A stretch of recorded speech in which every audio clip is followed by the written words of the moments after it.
এটি হচ্ছে ল্যাক্টোমিটার, যার মাধ্যমে খুব ইজিলি দুধের ঘনত্ব পরিমাপ করা যায়।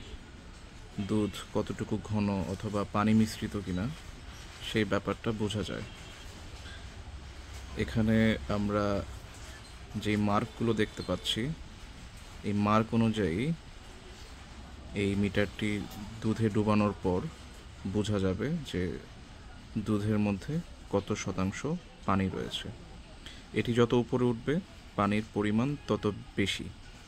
পরীক্ষার জন্য আমরা একটি গ্লাসে কিছু দুধ নিয়েছি। সাধারণত দুধের ঘনত্ব থাকে প্রায় 1/4, আর যত কম থাকবে বোঝা যাবে তত ভালো দুধ। দেখা যাক।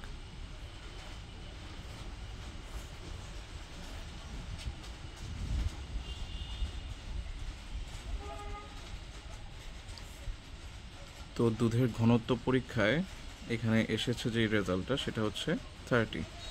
একদম ঠিক কাটায় কাটায় মিল্ক, মানে এখানে তেমন কোনো ধরনের পানি মিশ্রিত নেই।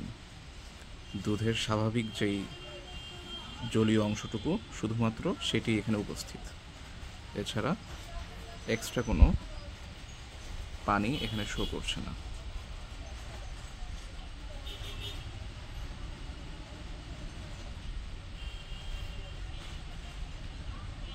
ধন্যবাদ।